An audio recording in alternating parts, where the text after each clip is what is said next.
What's up, guys? I'm gonna go ahead and get this kicked off. It's gonna be posted anyway on my Facebook, so people will be able to watch it after the fact. But again, happy Labor Day. I'm glad to have you guys on here, and for everybody that's gonna view this afterwards, it's an exciting day for me because my new album came out.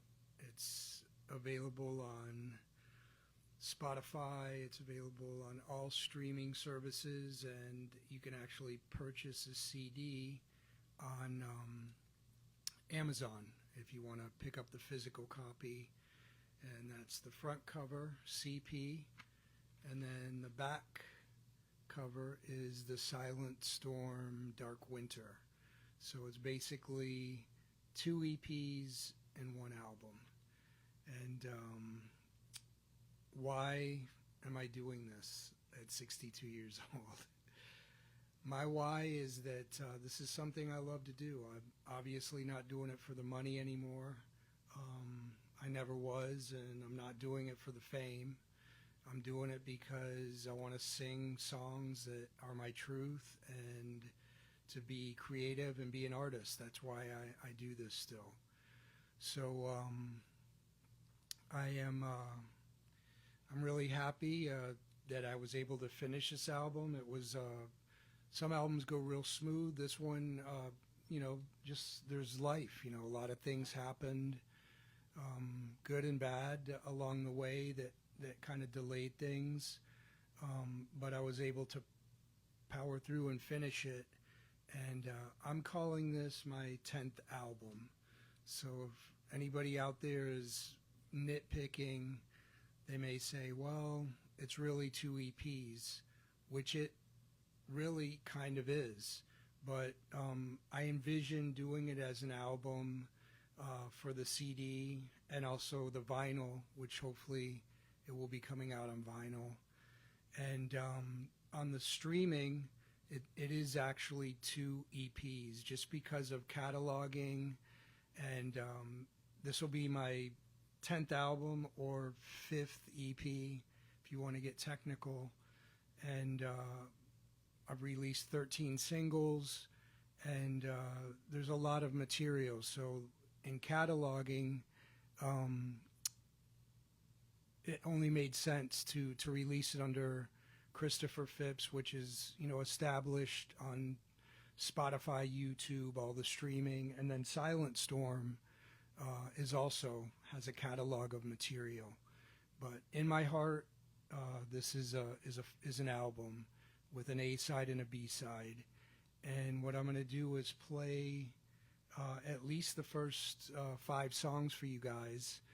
And then what it does is there's 4 singer-songwriter songs that then segues into an electronic song, which is the opening for side 2. And then there's 7 songs, actually 6 songs, I'm sorry, on side 2. So there's 11 songs in total, 4 singer-songwriter, and 7 kind of ambient electronic tracks. And I'm going to go ahead and play the first song for you guys, and I'll talk a little bit more in between tracks. But we did all get together to hear the album, so let's check it out.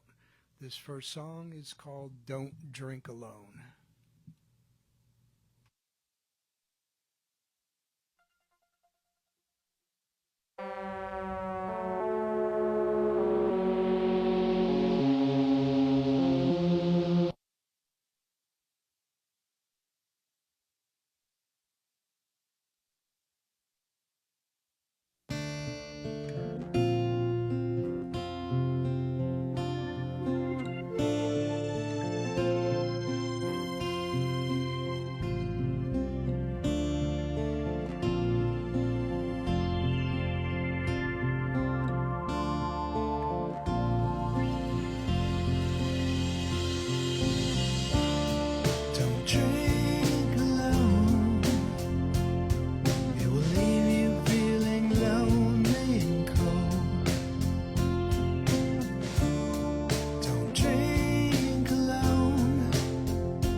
Hope you guys liked that one. That was Don't Drink Alone.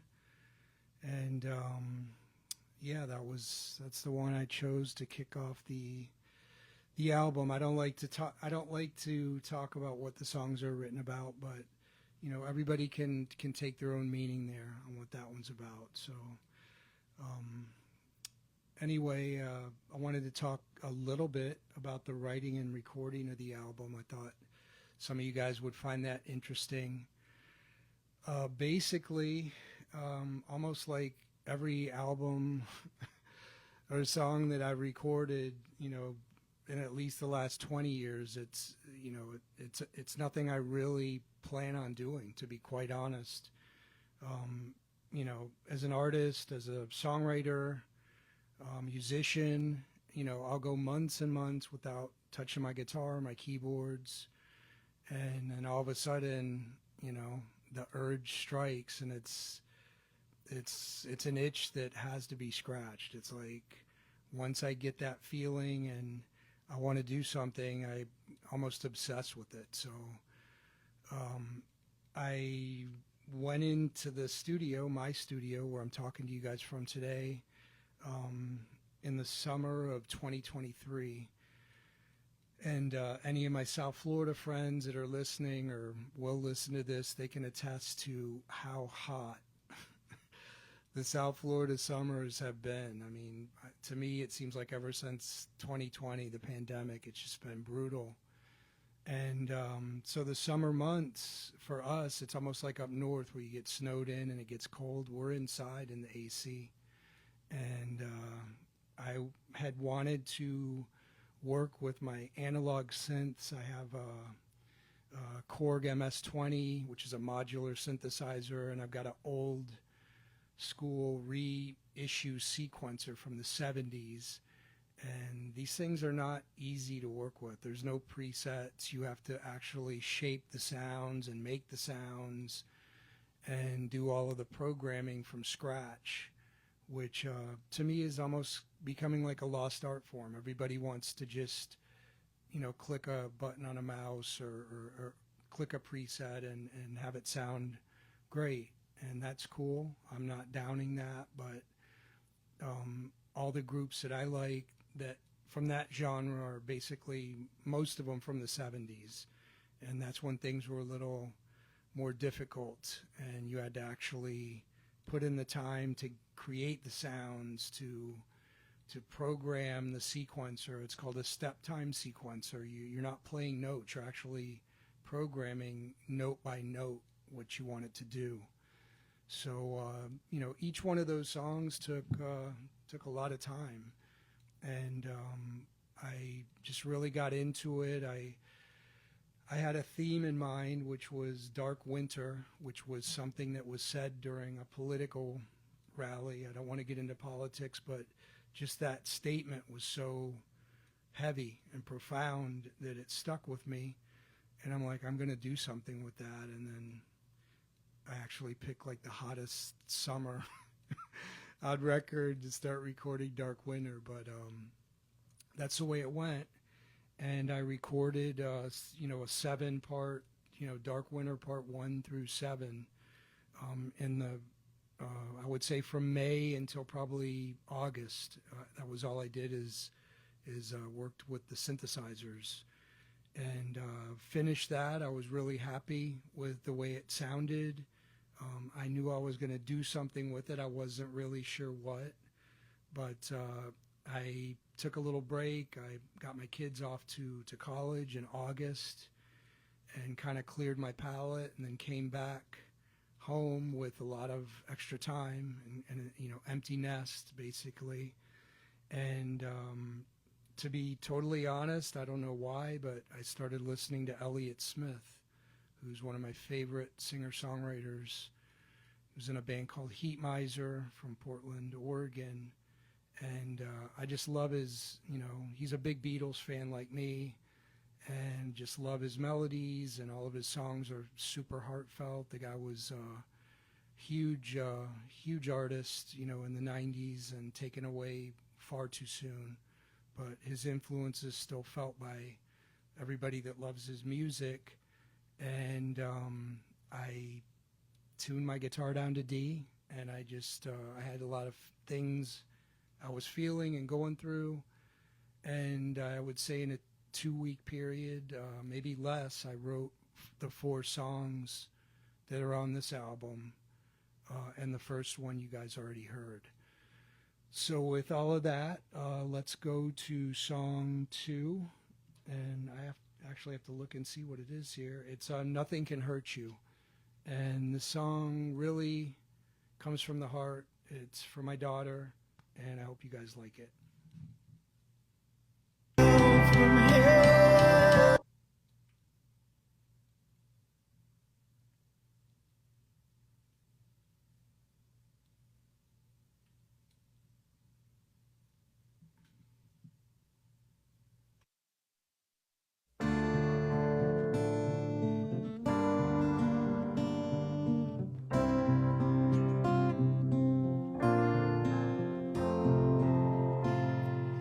Know where you go, you take a piece of my soul out on your own. Your home is where the heart is. Lonely days and lonely nights, I can't stop thinking about you.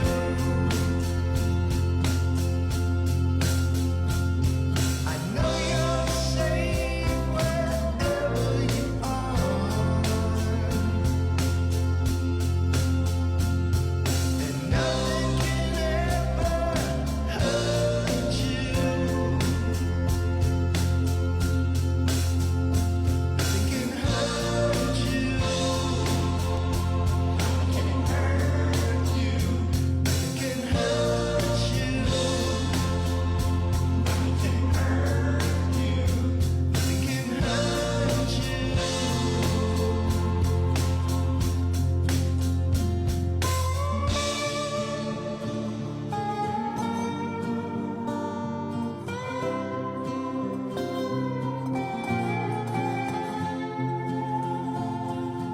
I'm on my own.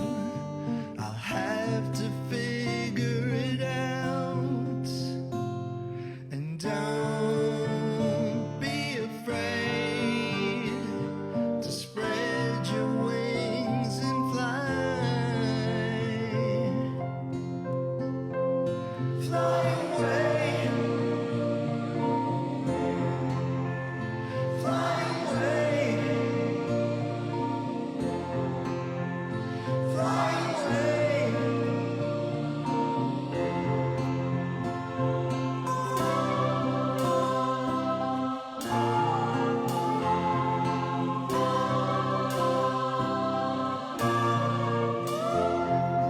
Lonely days and lonely nights,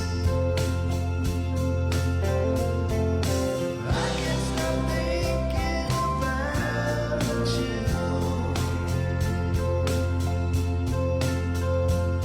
I know you're safe wherever you are, and nothing can ever hurt you. Nothing can hurt you. Nothing can hurt you. Nothing can hurt you. Nothing can hurt you. Nothing can hurt you.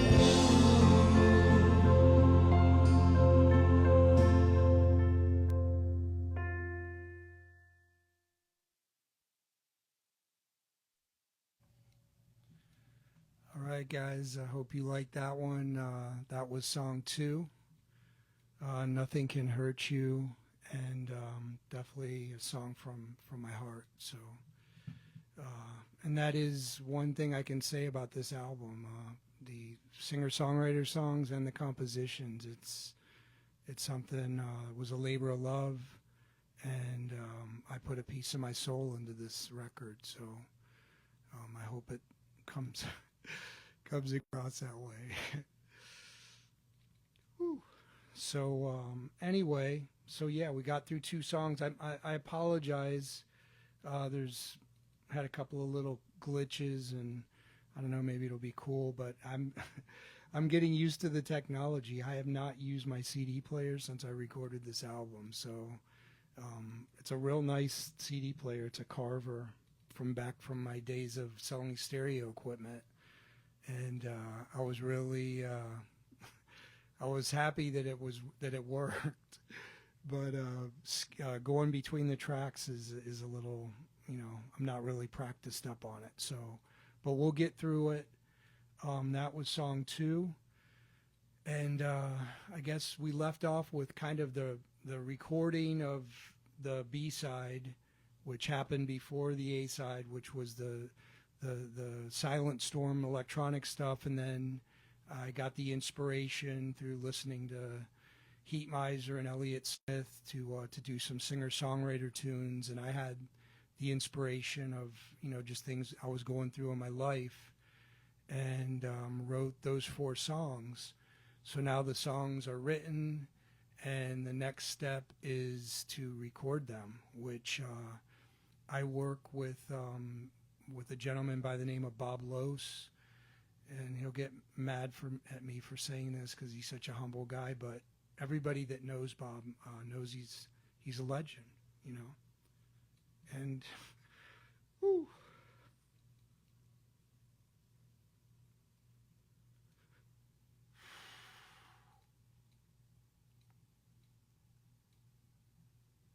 Sorry about that. Yeah, the guy's a legend to me and to a lot of people, and he's been doing this a long time, and he's been working with me since the mid '80s, and it's just been out of love for the music, And when I write some songs or a batch of songs or thinking about doing an album, I'll send them to him, and if he wants to work on them and wants to produce it, that's the litmus test. And so far, so good. I've gotten very picky in what I send to people and what I feel is good. So usually when I've written a song and it's made my to where I've demoed it, it's usually a decent song, I think, or at least it's a real song. And so I sent him the 4 songs, and he really liked them, and thought a couple of the songs were maybe a couple of the best things I'd ever written, which was an honor. And so we said we were going to record the album, and that's when the real heavy lifting starts. So especially for me, I don't consider myself a guitar player. I was in a band with somebody I worship as a guitar god. So I really, I throw that guitar player term around very, very, very thoughtful, when I say that. But I do the singer-songwriter thing, and even though I'm a keyboard player first, it is weird, my approach to the instrument.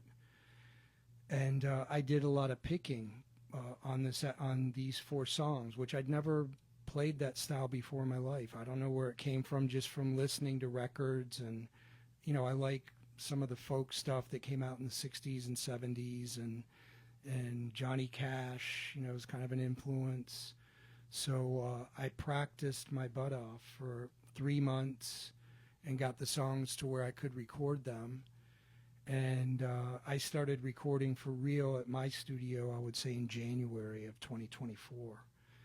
And I recorded the 4 songs. I did my guitar parts. I cut the vocals. I played all the keyboards that are on the record.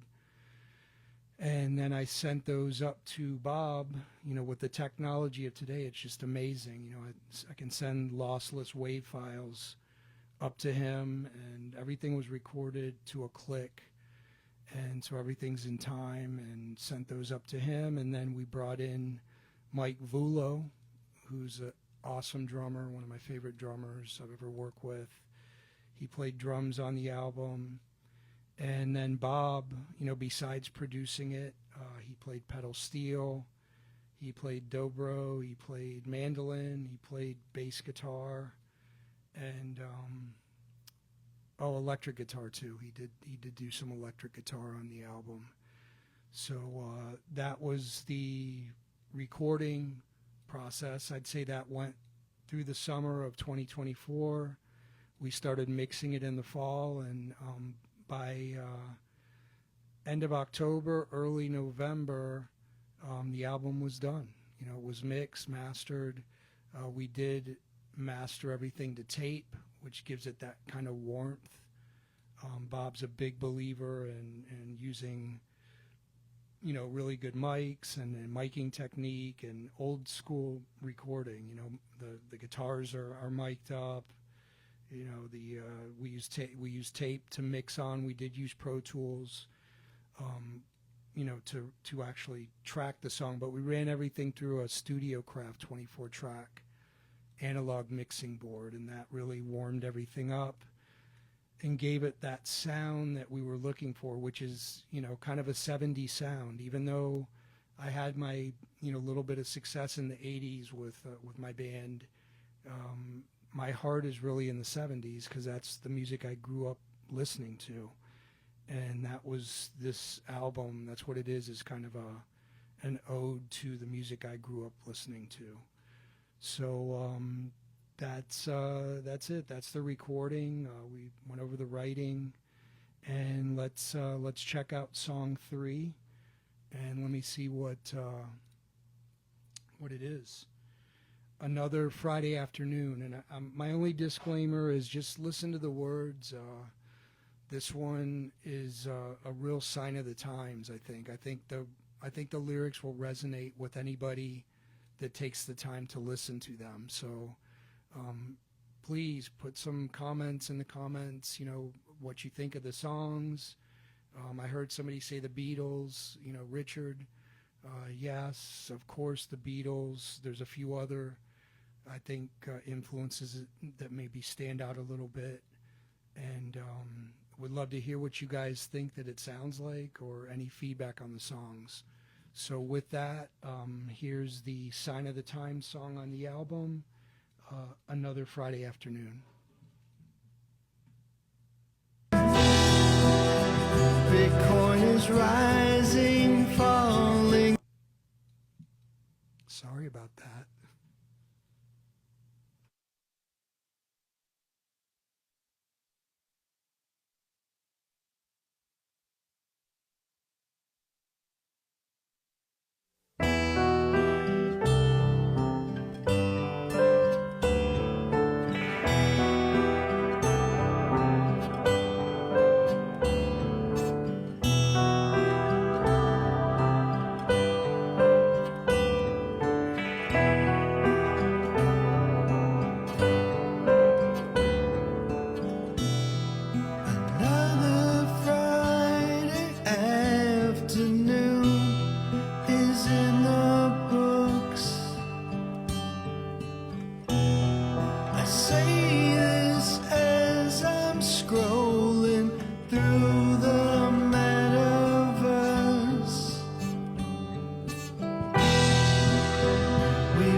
politicians talking, CNBC is squawking,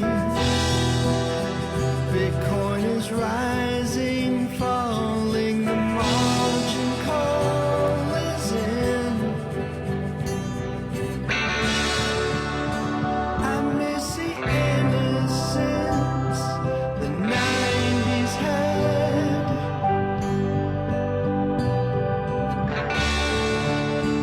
I don't remember things then was bad.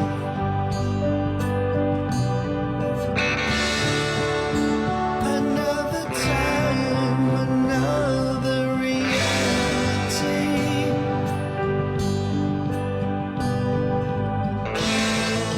TikTok generation, mental state vacation. Where do we go from here? I don't know. I don't know.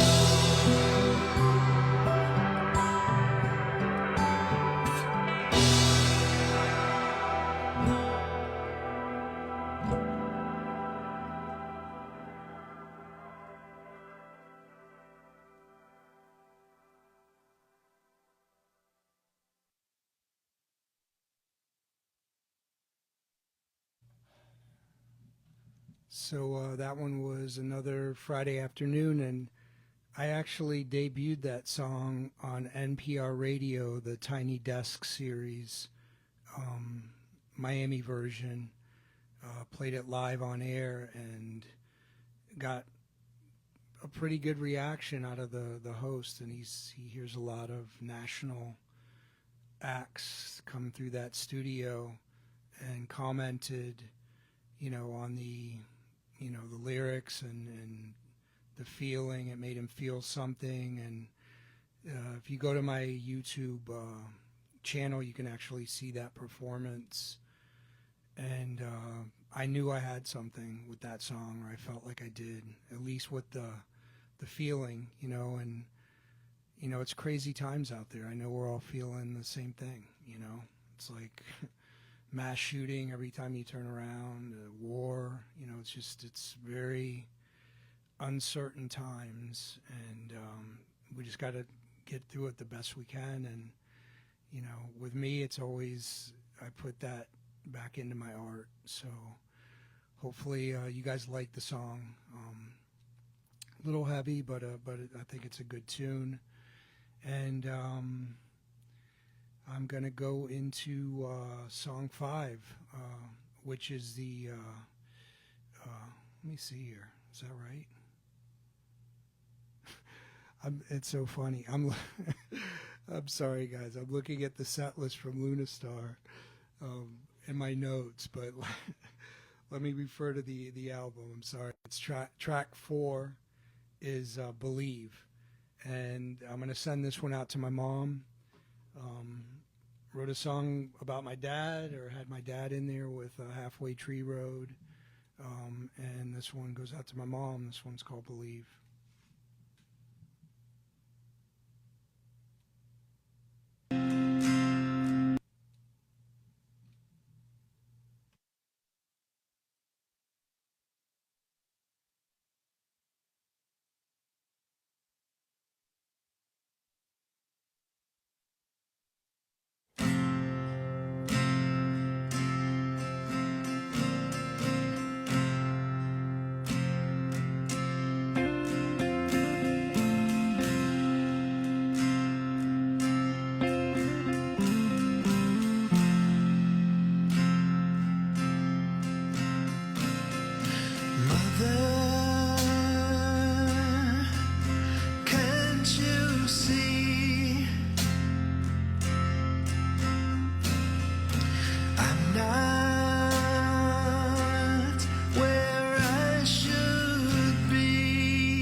right, guys, we're making our way through the A side here. That was another, heartfelt song called "Believe," off of the new album, my new album, and we're heading towards the transition now to the B side, and this next song is instrumental. It's Dark Winter, Part 1, and I would encourage all of you guys to check out my solo releases. I think there's some good stuff there, but kind of my MO is that every one of my solo albums, besides the first one, I transition into the electronic stuff. It's just kind of I think it's kind of cool, something totally different than what's there. It's just instrumental composition, synthesizer. And I did that on the Sunset Summer Memories album, and then I did that also on the Beginning of the End EP, and I wanted to do it on this one. So the standalone, digital EP release ends with this song. And then if you buy the CD, this sets it up for the Silent Storm B-side, which is, if you like the song, kind of chill, ambient, experimental, you'll love the rest of the Dark Winter, part 2 through 7. And I'm gonna this is gonna be the last song for tonight for this. I know it's a holidays. I don't want to keep everybody up late, and I want to play this song, and then I got a little announcement to make. So if you can hang on, we'll listen to this one, and I got a little bit more to say, and then we'll call it a night. And I hope you guys are digging the album as much as I did making it.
So that was my my segue into the B side. You can hear my doggy barking in the background. That was a segue into the B side, which I'm gonna leave that to you guys to enjoy on your own. It's real chill music. It's you know, it's something to just put the headphones on or crank up the Sonos with a glass of wine or a beer or whatever, and just relax and chill to. So I have a whole side of the album is that style, which I'll talk about just for a second. It's, you know, I mean, there's some really good stuff out there from the 70s that influenced me. Bands that a lot of you guys have probably never heard of, but Cluster, who Brian Eno worked with, and Harmonium, Terry Riley, Song in C, was an influence, and just kind of droney ambient stuff. That's the stuff that influenced Bowie. You know, that's a lot of people's intro into that type of stuff is, you know, if you listen to Low and Heroes, that's the stuff that influenced him. And yeah, I, you know, was really happy to do that kind of a tribute to that type of music that I grew up listening to. I've been listening to that since the 70s. Tangerine Dream, early Kraftwerk, you know, has been a big part of who I am and, you know, the music that I make. And it's such a dichotomy. I think that I'm totally in love with like acoustic singer-songwriter stuff, and then I have that total hardcore electronic side. And hopefully on this album, you know, people will get it, and it will open it up for people to listen to some of the other stuff that I've done before. Like I said, you know, the Sunset Summer Memories album, and I did a Silent Storm album at the same time called Into the Great Divide, which is, if you like this type of stuff, it's a whole album of that. The first Silent Storm album, I think, is really good. Good enough that Oliver Robbins from Poltergeist, you know, picked a couple of songs to put in his movie, which is kind of cool. So, you know, that stuff is really, you know, for me, underground as far as anybody knowing my music. A lot of people don't know that Silent Storm is me, but that's my electronic guys for my solo stuff, which is, you know, very non-commercial, ambient, listening music, you know, I guess I'll call it. So, anyway, with that, just a couple of things. I do have a big announcement. A lot of people wanted to know when my next show is. I posted some stuff from the Luna Star Miami, which I thought was a great show. I hope it came across in the video. We packed the place. A lot of people came out and support locally, which I appreciate. And so much so that everybody wanted me to do another show, but you know, those shows take a lot of preparation, rehearsal, and promotion, so I didn't want to really jump right into that. So I will probably do another Luna Star show, especially for everybody that said that they want to come out and that missed it. But my next show, I'm super excited to announce that I'm going to be doing my first hometown show in 40 years. I'm going back to Pensacola, and I'm going to be playing at the Handlebar, which is kind of a, you know, famous club in itself. I mean, there's so many indie bands have come through there, and over the years, Evan Dando, the Lemonheads, was just there, Reverend Horton Heat, and was able to work with the GM, Robert Goodspeed, and give him a shout out. I really appreciate him booking a show. It's going to be a Sunday matinee show, which I wanted to make it easy for everybody to come out, not have to worry about, you know, drinking and driving at night and getting in trouble. And so it's going to be a Sunday matinee show, Sunday, March 1st. 2 p.m. Pensacola time, and we'll probably keep the place until 5. So we'll have a few good 2-3 hours. I'll do a couple of sets of original stuff, which is pretty much probably the same show I did at Lunastar, which is my new stuff, a couple of singles off the last couple releases, and then a couple of choice band covers. The London Exchange, and also we throw a UFO Messiah remake in there that we did. And I'm hoping that that the guys will be out at the show. I can't promise, what's going to happen as far as who's going to get up there and play, but there's always a chance of, a mini reunion on a song or two, and that would be awesome. I hope that happens. But regardless, I will be there. I'll be, going back to Pensacola, my roots. The Handlebar was, really the start of my music career. So I'm excited to go back there and play. It's a different location. I've heard it's much nicer. And looking forward to playing for all my friends up there. It's just been so long, and we've been working on doing a show for years. I think since we came out of the pandemic, I've been trying to book something and get back up there and play, and it just, the planets were finally in alignment. So I will be up there March 1st, and that'll be my next live show. And until then, I encourage you guys to please, if you don't follow me already on Spotify, please do. I'm on YouTube. I have a YouTube channel. I will save the new album on my playlist there, so you can listen to it there for free. What else here? I'm going to put some of the links in the comments to that, so you guys make it easy for you guys. Also a link to the Handlebar show for all my friends back home. I'll go ahead and make that official probably tonight or tomorrow, put it out there. And tickets will be available at the Handlebar, so they'll be handling all of that.